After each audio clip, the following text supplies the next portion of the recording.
फसलों में अच्छे उत्पादन के लिए सभी आवश्यक पोषक तत्वों का होना जरूरी है। इसके लिए हम सभी पोषक तत्वों को विभिन्न खादों के माध्यम से देते हैं और इसमें से एक जो माइक्रोन्यूट्रिएंट है, जो इसेंशियल है, वो है लोहा, आयरन। और आजकल इसकी लगभग सभी फसलों में कमी देखी जा रही है।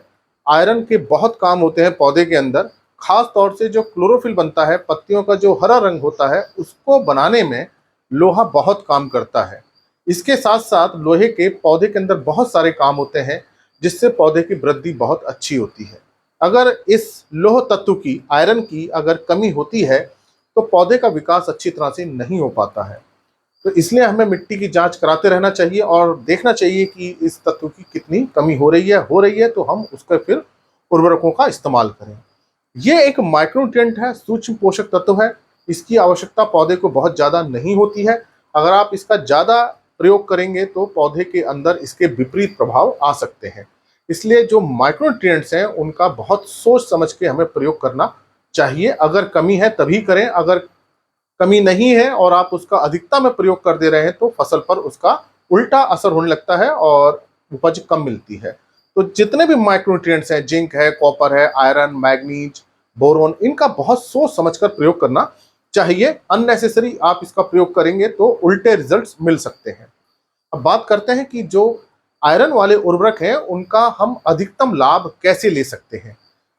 देखिए, जो आयरन है, लोहा, उसका जो सिंबल है वो Fe है, आयरन का। अब थोड़ी सी हमें इसकी साइंस पढ़नी पड़ेगी।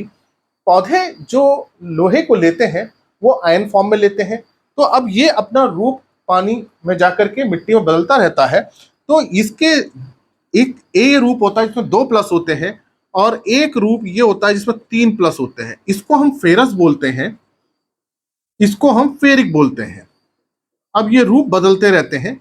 पौधा जो होता है, जो जड़ें हैं, दोनों को ही लेती हैं, लेकिन जो काम पौधे के आता है वो फेरस आता है।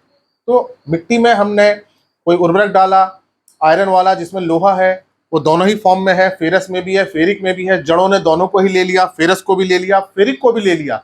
पौधे ने उसको एब्जॉर्ब कर लिया जड़ से और पौधे के अंदर गया, लेकिन जो असर होगा वो Fe2+ वाला जो है वही अपने असर दिखाएगा, वही क्लोरोफिल बनाएगा, वही दूसरे काम करेगा। फेरिक अपने असर नहीं दिखा पाता। तो फिजियोलॉजिकली एक्टिव फॉर्म जिसे हम बोलते हैं वो है फेरस। तो इसका मतलब कि अगर मिट्टी में फेरस ज्यादा होगा तो पौधे के रिजल्ट्स बहुत अच्छे मिलेंगे, अगर फेरिक ज्यादा होगा तो हमें उस खाद के रिजल्ट्स अच्छे नहीं मिलेंगे। तो हमें खाद का, जो लोहे वाली खाद का, ऐसे प्रबंध करना चाहिए कि मिट्टी के अंदर फेरस की मात्रा ज्यादा बनी रहे, फेरिक की कम रहे, ताकि पौधे को ज्यादा से ज्यादा लाभ मिल सके। तो यहाँ ये बात आपको समझ में आई होगी कि लोहे के 2 रूप होते हैं, फेरस और फेरिक। पौधा दोनों को ही लेता है, लेकिन जो रिजल्ट्स आते हैं, जो काम आता है पौधे के, वो फेरस आता है। तो हमारा प्रयास ये होना चाहिए कि फेरस की मात्रा बनी रहे। तब होता क्या है, मिट्टी के अंदर जो प्राकृतिक दशाएं होती हैं, हवा रहती है, वायु रहती है, ऑक्सीजन रहती है, उसमें ये जो फेरस है फेरिक में बदल जाता है।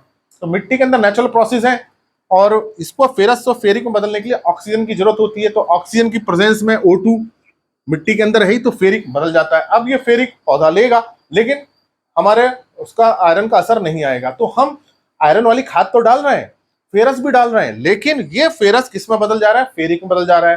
पौधा फेरिक को तो ले रहा है, लेकिन फेरिक अपना काम नहीं कर पा रहा। अपना काम करने के लिए उसको फेरस के रूप में होना चाहिए। तो ये समस्या आती है जब हम फेरस सल्फेट खाद को जमीन में डालते हैं। फेरस सल्फेट FeSO4 जो होती है खाद हमारी, इसको हम जब जमीन में डालेंगे तो जो ये फेरस है, ये फेरस किस में बदल जाएगा, फेरिक में बदल जाएगा, और फिर हमें इस खाद के रिजल्ट्स नहीं मिलेंगे। अब ऐसा नहीं है कि सारा का सारा फेरस बदलेगा, थोड़ा फेरस रहेगा, लेकिन बहुत सारा फेरिक में बदल जाता है। तो थोड़ी सी मात्रा ही फेरस की रहती है और फेरिक की ज्यादा हो जाती है। तो अब हम क्या करें, तो या तो हमारे पास उपाय ये है कि हम फेरस सल्फेट की खाद को बहुत ज्यादा डालें। तो 1 हेक्टर में 35 किलो, 40 किलो, 45 किलो तक इतनी मात्रा हमें डालनी पड़ती है 1 हेक्टर के उसमें क्षेत्र में। तो अब इससे क्या होता है, कॉस्ट बढ़ जाती है। तो फेरस सल्फेट आप कम मात्रा में डालेंगे तो उसका असर आपको नजर नहीं आएगा। तो आपको क्या करना पड़ेगा, ज्यादा ज्यादा डालना पड़ेगा। जैसे मैंने आपको बताया 40 किलोग्राम पर हेक्टर, मतलब 16 किलोग्राम, 20 किलोग्राम प्रति एकड़ तक इसकी जरूरत पड़ जाती है। तो इतना आप डालेंगे तो होगा क्या कि जो इसकी कॉस्ट है, जो आपने खरीदा है, वो महंगा पड़ेगा आपको, और आपका खेती का खर्चा बढ़ जाएगा और असर भी नजर इतना आएगा नहीं। तो अब हम कैसे जो आयरन वाली खाद का फायदा लें? तो इसका मतलब ये हुआ कि अगर हम फेरस सल्फेट को मिट्टी में डालते हैं तो हमें रिजल्ट्स नहीं मिलेंगे। अच्छे रिजल्ट्स लेने के लिए हमें बहुत ज्यादा डालना पड़ेगा, जिससे हमारा खेती का खर्चा बढ़ेगा। तो इसलिए अगर फेरस सल्फेट है तो इसका तो आप पत्तियों पर छिड़काव कर दीजिए। इसका छिड़काव करना सही रहता है। आप 0.2%, 0.3%, 0.2 से लेके 0.3% तक का छिड़काव कर सकते हैं। मतलब 2 ग्राम से लेके 3 ग्राम प्रति लीटर, 2 से 3 ग्राम प्रति लीटर पानी में घोल करके आप इसका छिड़काव कर सकते हैं, तो आपको अच्छे रिजल्ट्स मिलेंगे। पत्तियों के माध्यम से अवशोषित हो जाएगा। मिट्टी में अगर आप डालेंगे तो बहुत ज्यादा डालना पड़ेगा, तब इसके रिजल्ट्स नजर आएंगे। तो मिट्टी में आपको डालना है तो चिलेट वाला जो आता है, चिलेट आयरन जो आते हैं, चिलेट वाला आप जो है मिट्टी में डाल दीजिए। चिलेट आयरन आता है, चिलेट आयरन या एफई वाले जो है वो आप मिट्टी में डाल दीजिए, बुआई के समय डाल दीजिए। तो ये आपको कहाँ डालने हैं? मिट्टी में डालने हैं। तो इसके आपको अच्छे रिजल्ट्स मिलेंगे। तो इसलिए जो आयरन वाले उर्वरक हैं उनका बहुत सोच समझ के प्रयोग कीजिए। उनका मैक्सिमम बेनिफिट आपको लेना है, अच्छा एडवांटेज लेना है, क्रॉप में, फसल में उसके अच्छे रिजल्ट्स आए।